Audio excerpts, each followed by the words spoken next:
ونصلي على رسوله الكريم أما بعد فأعوذ بالله من الشيطان الرجيم بسم الله الرحمن الرحيم وآتوا النساء صدقاتهن نحلة فإن طبن لكم عن شيء منه نفسا فكلوه هنيئا مريئا صدق الله العظيم۔ اللہ رب العزت نے ہمیں نبی کریم صلی اللہ علیہ وسلم کی سیرت طیبہ سے زندگی کے ہر مرحلے کے بارے میں آداب اور سلیقے سکھائے ہیں۔ سیرت طیبہ کے حوالے سے ہر مرحلہ وار بات چل رہی ہے۔ آج جس موضوع سے متعلق بات ہے سیرت طیبہ کے حوالے سے، وہ ہے کہ گزشتہ ملاقات میں رشتہ کیسے تلاش کیا جائے، اس میں کن باتوں کے بارے میں نبی صلی اللہ علیہ وسلم نے ہمیں ہدایت دی ہے، ان کا تذکرہ ہوا۔ آج یہ شادی، ولیمہ، جہیز، حق مہر، جہاں تک جہیز کا تعلق ہے، اس کا تو جو ہمارے معاشرے کے اندر جو جہیز کی طویل فہرستیں ہیں، ان کا تعلق تو اسلام کے ساتھ بالکل نہیں ہے۔ اگر یہ کہا جائے کہ نبی صلی اللہ علیہ وسلم نے اپنی بیٹیوں کے لیے بھی سامان دیا، میں نے لفظ جہیز نہیں بولا، جان بوجھ کر نہیں بولا، سامان دیا، تو اس میں اگر ایک چکی اور ایک بستر اور کچھ برتن ہوں تو اسے جہیز نہیں کہا جاتا، آپ اسے کچھ سامان کہہ سکتے ہیں، عام گھر کے استعمال کی چیزیں دے دی۔ اور ہمارے معاشرے کے اندر جو رخ آیا وہ زیادہ تر ہندو رسومات کی وجہ سے آیا۔ آج بھی ہندوؤں کے ہاں ہندوستان میں جتنا لڑکا پڑھا لکھا ہوتا ہے اتنی جہیز کی مقدار اور اس پر اخراجات باقاعدہ وہ لیے جاتے ہیں لڑکی والوں سے۔ وہی ہندوانہ رواج جہیز کا ہمارے یہاں بھی آیا۔ اور دوسری طرف ہمارے پاکستان کے اندر بعض قبائل ایسے ہیں کہ جن کے اندر لڑکی والے بالکل خرچ نہیں کرتے، سارا خرچ لڑکے والوں کے ذمے ہوتا ہے، یہاں تک کہ کھانا وانا، گھر بھی، چیزیں بھی ساری لڑکوں کے لڑکے کے ذمے ہوتی ہیں۔ پاکستان میں قبائلی نظام میں یہ چیزیں موجود ہیں، لیکن ہمارے معاشرے کے اندر جب کوئی ماں باپ ہمت کرتے ہیں جہیز کے خلاف عمل کرنے کی تو خاندان سے بھی سننے کو ملتا ہے، اور اس کا حل لڑکے والوں کے پاس ہے۔ جہیز کے خلاف آواز لڑکی والے اٹھائیں تو بیکار محسوس ہوتا ہے۔ یہاں نوجوان لڑکوں کا ذہن بننا بہت ضروری ہے، ان کے ماں باپ کا ذہن بننا بہت ضروری ہے۔ اگر لڑکے والے ہمت کر لیں کہ نہیں ہم نے کوئی سامان نہیں لینا جہیز کا، ٹھیک ہے، آپ چند کپڑے بچی کو دے رہے ہیں، کوئی مختصر سا اپنی گنجائش کے مطابق بیٹی کو اپنے زیور دے رہے ہیں، مختصر سا، بوجھ نہ بنائیں۔ اب لڑکے والے اگر تیار ہو جائیں ذہنی طور پر تو اس جہیز کی رسم کو معاشرے میں سے آج بھی ختم کیا جا سکتا ہے، کم کیا جا سکتا ہے۔ اور اب بھی اس سیزن میں بھی جو ابھی گزرا، اس میں چند شادیوں میں نکاح پڑھانا ہوا، شادیوں میں جانا ہوا، تو الحمدللہ اب مقدار بڑھ رہی ہے جہیز نہ لینے والوں کی، خاص طور پر کھاتے پیتے گھر آنے کہ لڑکی والوں پر بالکل بوجھ نہیں بننا، ہم نے سارا کمرہ بھی لڑکے کا ہم خود تیار کریں گے، فرنیچر بھی ہم خود لے کر آئیں گے، گھر میں برتن وغیرہ موجود ہیں، اور چاہیے ہوں گے لے آئیں گے، لیکن آپ لڑکی والے بس گاڑی میں بٹھائیں گے اور رخصتی کر دیں گے۔ آج یہ والی وہ چیز ہے جہیز کی وجہ سے اور رسومات کی وجہ سے کہ آج ایک باپ ایک لڑکی کی شادی کرنے میں بوڑھا ہو جاتا ہے، مالی طور پر بہت بوجھ محسوس کرتا ہے، جس کی وجہ سے شادیاں مہنگی ہو گئی اور بدکاری سستی ہو گئی۔ جب نکاح سستے ہوتے تھے بدکاری بہت مہنگی ہوتی تھی۔ آج معاشرے سے نوجوان بچوں اور بچیوں کی عصمت کی حفاظت کے لیے ماں باپ کے لیے لازم ہے کہ وہ رسومات کا خاتمہ کرتے ہوئے لڑکے والے ہمت کریں۔ میں نے پھر بتایا کہ لڑکی والے ہمت کرتے ہیں تو پھر ایسی صورت میں بڑے آزمائشی مرحلے آتے ہیں۔ لڑکے والے ہمت کریں اور اس میں ضد بازی بھی اختیار نہ کی جائے اور یہ باتیں رشتے کے شروع میں طے کر لی جائیں۔ نبی صلی اللہ علیہ وسلم نے معاملات کے لیے ہمیں بہت واضح کیا۔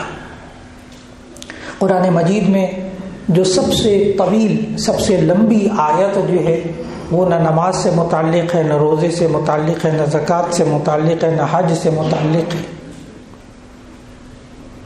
قرآن مجید میں جو سب سے لمبی آیت ہے سورۃ البقرہ میں، پورے قرآن مجید کی سب سے لمبی آیت وہ معاملات کے بارے میں۔ یا ایھا الذین آمنوا اذا تداینتم بدین الی اجل مسمى فاکتبوہ، طویل آیت، میں نے اس کا شروع کا حصہ تلاوت کیا۔ اے ایمان والو، جب تم آپس میں لین دین کے معاملات کیا کرو تو لکھ لیا کرو، گواہ بھی بنا لیا کرو۔ اور ہمارے یہاں معاملات کے سلسلے میں کیا ہوتا ہے کہ جناب آپس میں رسومات بھی کریں گے، مہندی کے اوپر پتہ نہیں کتنے خرچ، تو مہندیاں بھی عجیب و غریب قسم کی ہو گئی اور کتنے دن پہلے سے تقریبات شروع ہو جاتی ہیں، اس پر جو اخراجات ہوتے ہیں وہ الگ ہوتے ہیں۔ اور جناب باریک باریک کپڑوں کے اندر، چیزوں کے اندر، جوتوں کے اندر، گھر کی آرائش میں بڑی محنت کی جاتی ہے، وقت صرف کیا جاتا ہے، پیسہ لگایا جاتا ہے، اور جہاں لکھت پڑھت کا معاملہ آتا ہے یعنی نکاح فارم، اس کو آخر وقت تک پر نہیں کرتے، آخر وقت تک پر نہیں، حالانکہ اس میں ہے معاملات کی باتیں، کتنا حق مہر ہوگا۔ افسوس تو اس وقت ہوتا ہے لاکھوں روپیہ خرچ کریں گے، لیکن جب وہ حق مہر والا کھانا ہوتا ہے وہ نکاح کے وقت مولانا صاحب سے پوچھ کے کریں گے کہ مولانا صاحب اس کا حق مہر کتنا رکھنا ہے۔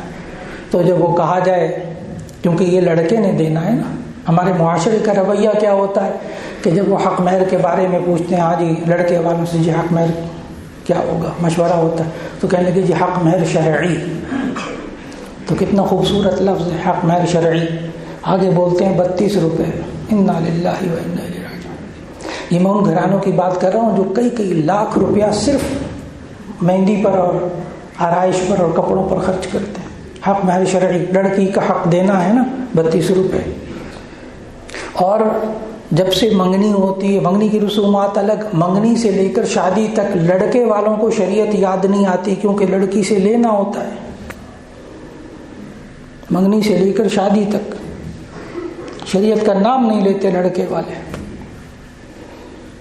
لیکن جب وہ لڑکی کا حق دینے کی باری آتی ہے، حق مہر کی مالک لڑکی ہوتی ہے، اس کو دینا ہوتا ہے۔ جب لڑکی کو حق دینے کی باری آئی تو شرعی، اور وہ بھی 32 روپے۔ 32 روپے کی حقیقت بھی بتا دوں کہ اصل بات یہ ہوتی ہے کہ نبی صلی اللہ علیہ وسلم نے ارشاد فرمایا، حضرت جابر رضی اللہ تعالیٰ عنہ کی اور حضرت عبداللہ بن مسعود رضی اللہ تعالیٰ عنہ کی روایت موجود مستند کتابوں میں کہ لا مہر لأقل من 10 دراہم، کہ 10 درہم سے کم حق مہر نہیں ہوتا، اور 1 درہم ہوتا ہے 3 گرام 62 ملی گرام چاندی کا۔ 1 درہم ہوا کرتا تھا 3 گرام 62 ملی گرام چاندی کا۔ تو جب آپ بزرگوں کے زمانے میں وہ جو 1 روپیہ ہوتا تھا اوپر چاندی کا پانی پھرا ہوتا تھا، تو واقعی اس وقت 10 درہم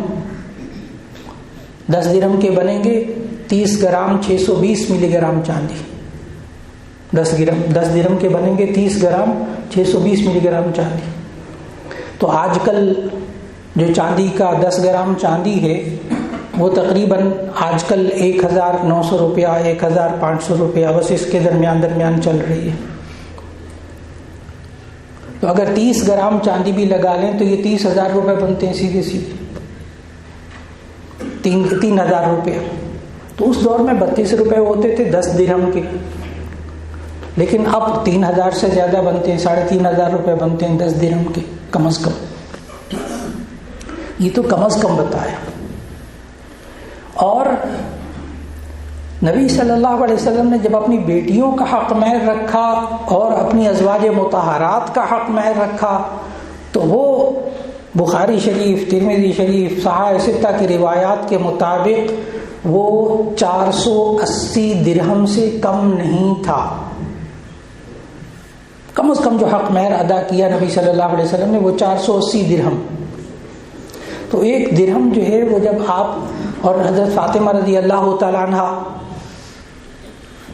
ان کا حق مہر نبی صلی اللہ علیہ وسلم نے 500 درہم رکھا، تو 480 درہم اور 500 درہم قریب قریب ہو گیا، 20 درہم کا فرق.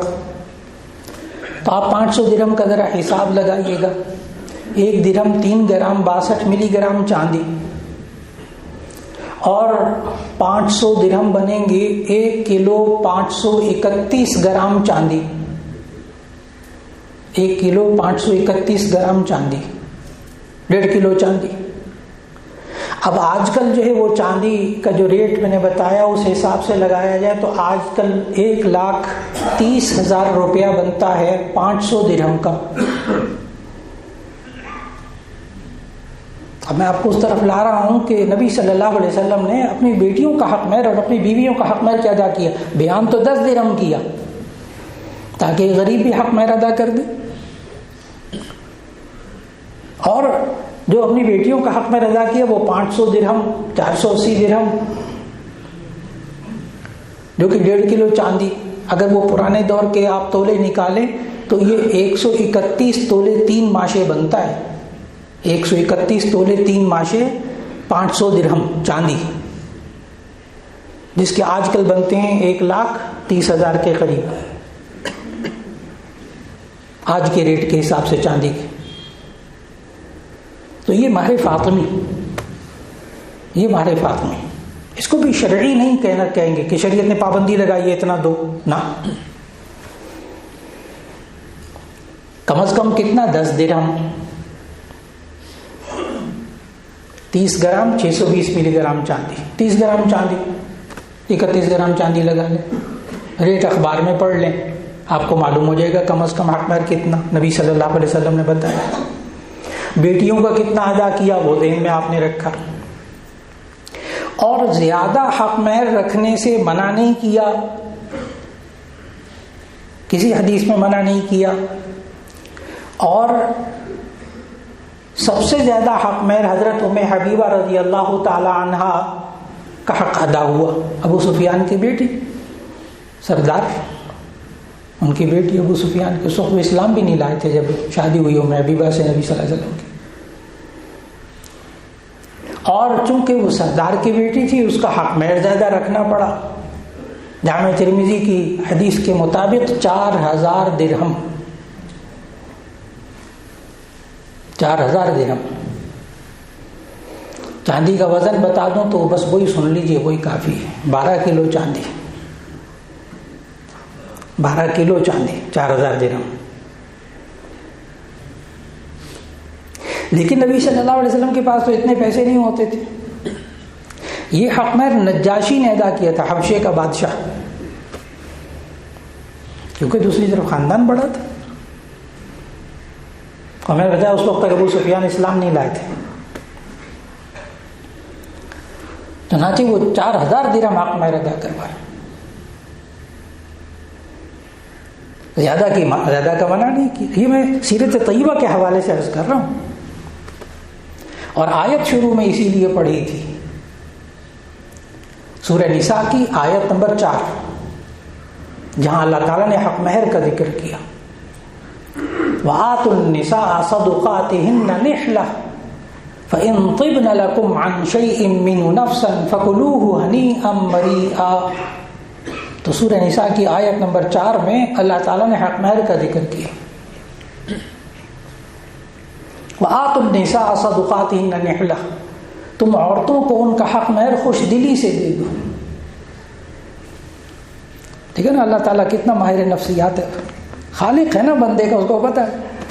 بوجھ سمجھ کر نہ دیا کرو عورت کا حق, خوش دلی سے دیا کر, خوش دلی سے دیا, بوجھ نہ سمجھو حق میں رکھو. وَآتُوا النِّسَاءَ صَدُقَاتِهِنَّ نِحْلَةً, عورتوں کو ان کا حق دے دو خوش دلی سے. فَإِن طِبْنَ لَكُمْ عَنْ شَيْءٍ مِّنْهُ نَفْسًا فَكُلُوهُ هَنِيئًا مَرِيئًا, اگر وہ خوش دلی سے خود معاف کر دیں تو تم کھا لو اس میں سے جتنا معاف کر دیں, کوئی بات نہیں. لیکن ایک ایسا مرد ہے شادی کرنے والا جس کو اس کے دوست سکھاتے ہیں شادی سے پہلے بس اسے شروع میں حق مہر معاف کروا لینا. عجیب مرد ہے جو عورت سے پہلے معافیاں مانگنا شروع کر رہا ہے. عجیب مرد ہے, آغاز زندگی کا معافی سے. اس وقت شرم میں ہوتی ہے, حجاب ہوتا ہے, اس وقت وہ کہتے ٹھیک ہے مجھے تو آپ ہی چاہیے, آپ زندہ ہے, سب کچھ ہے, بس. پھر تم نے معاف کر دیا, جی معاف کر دیا. فقہا نے لکھا ہے یہ معاف نہیں ہوتا, یہ معاف نہیں ہوتا. ہاں فقہا نے لکھا کہ جب ان دونوں میں بے تکلفی ہو جائے, شادی کو 6 مہینے سال ہو جائے, پھر کوئی مائی کا لال حق مہر معاف کر کے دکھائے, پھر کوئی مائی کا لال حق مہر معاف کر کے دکھائے, جب آپس میں بے تکلفی ہو جائے. معلوم ہوا وہ جو آغاز میں معاف کروانا ہے اس سے حق مہر معاف نہیں ہوتا. اور حق مہر ایک ایسی چیز ہے, فرض ہے اس آیت کی وجہ سے, کیونکہ امر کا صیغہ ہے نا, امر کا صیغہ ہے, حق مہر ادا کرنا فرض ہے.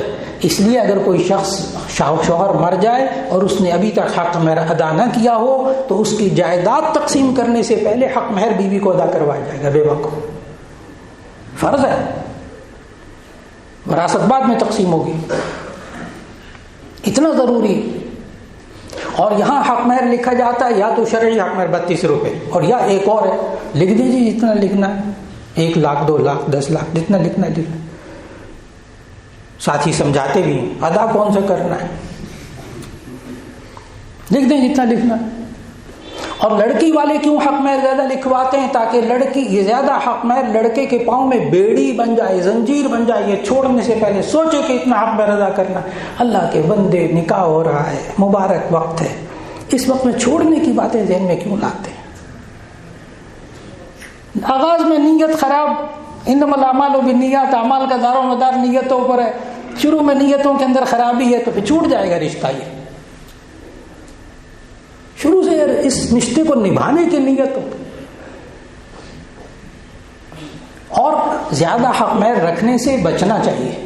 حضرت عمر رضی اللہ تعالیٰ عنہ نے اپنے دور خلافت میں جب یہ دیکھا کہ لوگوں کے یہاں یہ فیشن بن رہا ہے اور لوگ لڑکے کو باؤنڈ کر رہے ہیں, اس کے پاؤں میں زنجیریں باندھنا چاہتے ہیں حق مہر زیادہ رکھ کر, بالفرض حالات اگر کچھ ایسے ہو جائے تو پھر نہ لڑکی کو چھوڑے گا حق مہر ادا کرنے کی وجہ سے, اور نہ لڑکی کو وہ طلاق دے گا, نہ علیحدہ کرے گا, اور لڑکی کے لیے مصیبت ہوگی.